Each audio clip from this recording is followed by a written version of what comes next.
On a serious note, I want to speak to integrity in the South African Police Service. Last week, we had the budget review discussion, feedback, and the adoption of the budget.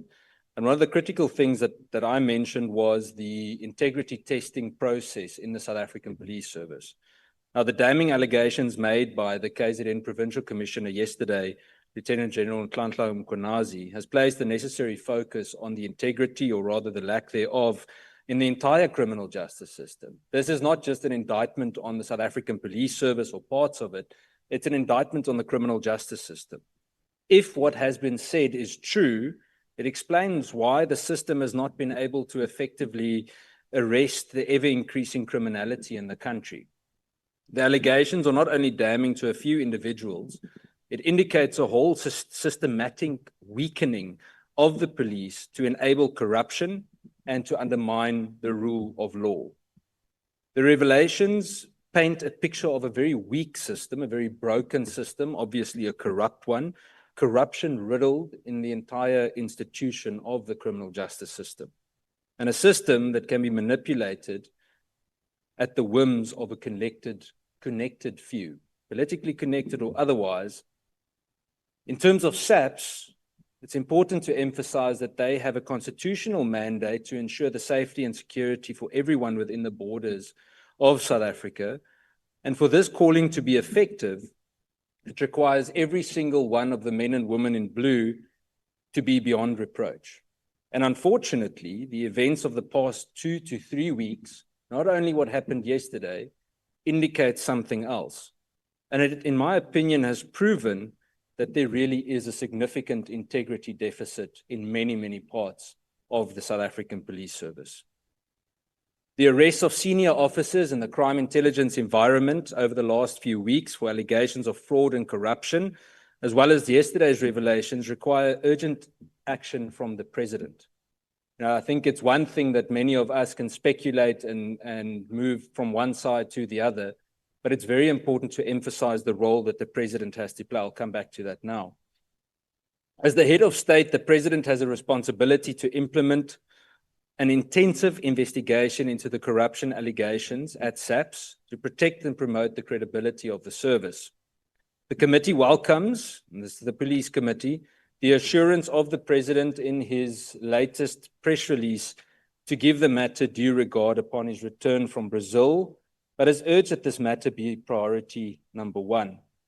Over and above this, the revelations have given credence to the call by the committee for an extensive skills and lifestyle audit. There's not one member of the Police Portfolio Committee that doesn't constantly question the lack of lifestyle audits, and obviously the resolution of Parliament last year that a skills audit must be urgently done. I actually want to go as far as saying we need to go through an entire integrity commission to get to the bottom of the rot in the South African Police Service. In terms of the revelations that have given credence to the call by the committee for these skills and lifestyle audits, starting with all senior management within the South African Police Service, and especially the crime intelligence environment. Every month, as I said, this call is repeated.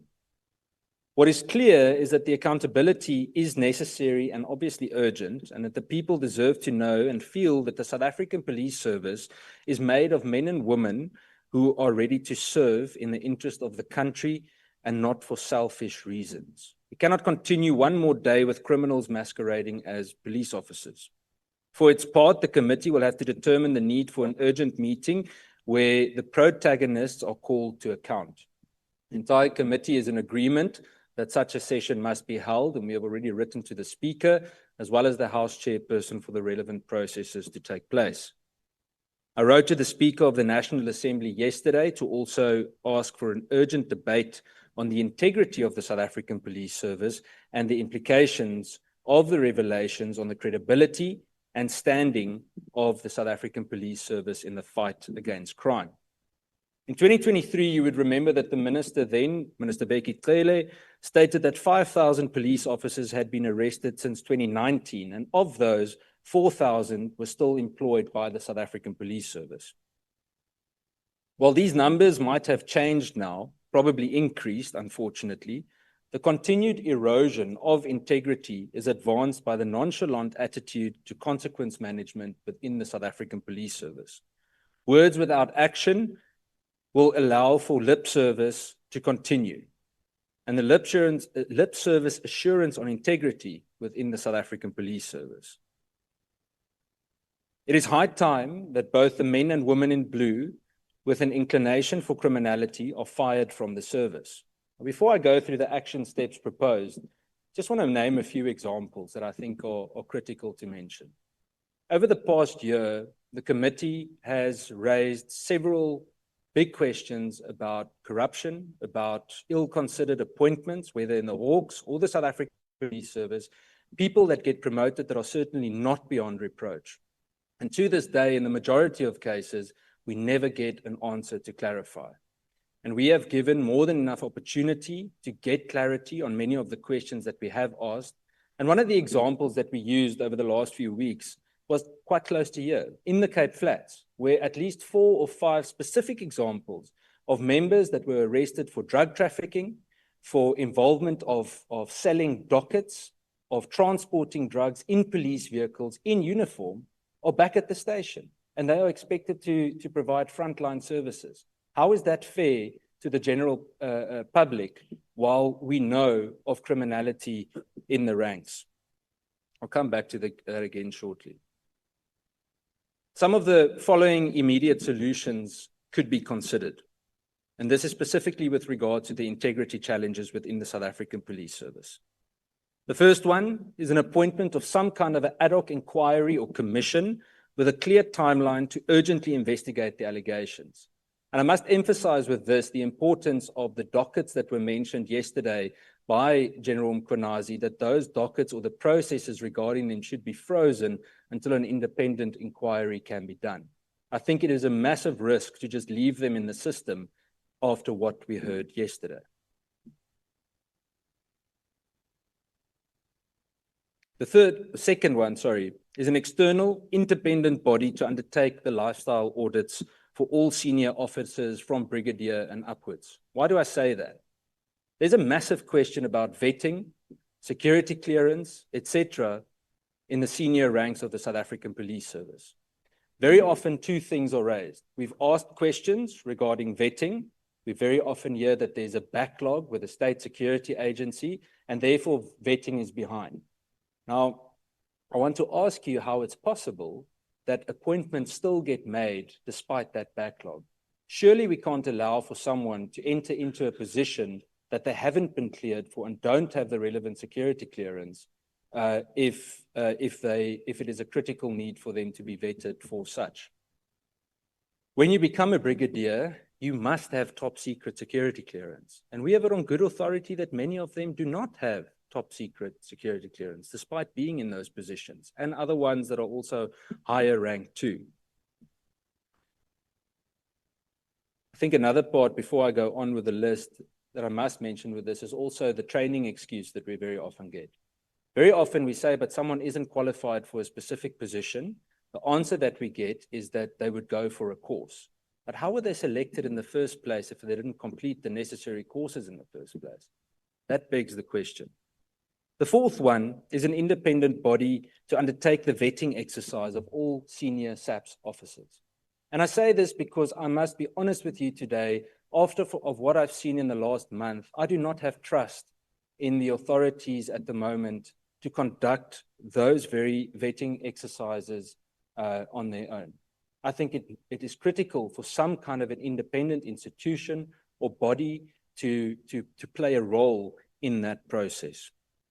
The fifth one is the reconfiguration of the crime intelligence environment to ensure only fit and proper individuals are employed in that environment. We must be very careful that we don't just replace someone with the next best option or that the relevant investigation isn't completed. We must make sure that it is fit and proper. I see calls for within 24 hours, X must be done, but I want to tell you that the rot is so serious and the problems we have, it causes such chaos that whether it's 24 hours or 72 hours, it's not going to change the situation. We need to do things right, and according to the book and make sure if we clean, it needs to be done properly. The second last one is the skills audit for all the senior managers within the South African Police Service. This became a resolution of Parliament last year already in 2024. It has been said in the annual performance plan and the budget of the South African Police Service that this would be implemented before the end of this calendar year. We're still waiting to see it. The last one is the adequate resourcing of the Independent Police Investigative Directorate. It is very clear to us that very often, as soon as IPID engages in certain types of investigations, it is very difficult for them to conduct such an investigation independently. Many people would differ from me and would say that that is not the case. But when you speak to IPID investigators, you realize what the stresses are that they work under. And it's the same with internal anti-corruption investigations in the South African Police Service. We had a very promising visit recently from the Kenyan version of IPID, IPOA, here at Parliament, arranged by APCOF. And it was a phenomenal discussion to see how independent they actually function. Because of their independence, they don't actually report to the same minister as the police, because otherwise, how do they ensure ultimate independence? I think it was a very useful discussion to be had, and we all agreed that that is the direction we need to move in. Unfortunately, little or no substantive response has been given regarding serious matters of criminal and disciplinary misconduct within SAPS ranks and from the highest to the lowest level, as I mentioned earlier. Many of those flagged as being involved in serious offences are still working, some even out on bail after being charged for significant transgressions. If I'm not mistaken, one member was arrested here close to Cape Town Central with just under 1,000 Mandrax tablets. He's back at work again. The Philippi Training Academy is one example of no action. It's a year later since the committee inquired about corruption. Everyone implicated in the corruption at the Philippi Training Academy are still working there, and the Hawks are still inquiring. Then I want to move over to the matter of Mr. Vusimusi Kat Motlala. 8 weeks ago, we started questioning matters of how Mr. Motlala continuously gets accreditation from the Private Security Regulatory Authority despite his past transgressions. Now, you'd remember a few months ago, SARS conducted a raid at Mkhize, Miss Mkhize's home, the owner of a well-known soccer club. During that raid, a whole cache of firearms were seized. All of those firearms were registered to a security company belonging to none other than Mr. Kat Motlala. Now, after questioning Sira about how on earth they continued to allow accreditation, the answer was that they couldn't find a transgression. Now, if it were you or I that kept firearms illegally at a property where they're not registered to be kept and that's not fit and proper for keeping those firearms, we would not only face criminal procedures, but we would obviously have our firearms seized. Well, all of the firearms were returned to the said security company. And up until now, despite the parliamentary question submitted 2 months ago, again, unfortunately, no answer. The recent arrests of the CI officers by the National Prosecuting Authority's Investigative Directorate Against Corruption is also a potential step to accountability. And obviously now we need to allow the law to take its course. The committee has long advocated for prosecution-led investigations and obviously intelligence-led policing. But for that to happen, we need to clean up the actual intelligence. The potential of this body to assist in also dismantling corruption syndicates must also be protected and promoted, as with all the others. Crime intelligence remains a potent tool to fight organized crime, and the cleaning up of crime intelligence is critical, as it feels like SAPS at the moment is fighting blind. And I use the gang issue all over the country as an example. Let's use Johannesburg, for example. If you speak to many of the anti-gang unit members, and the reason why I keep referring to ground level members is I believe it is the best way to really determine what the reality on the ground is, instead of just waiting for purely a parliamentary report back. They will all tell you that in many of the cases, the informers either don't get paid, or if they don't pay them personally, they don't have intelligence to work on, and they fight blind. Hence the violence that we continue seeing to happen.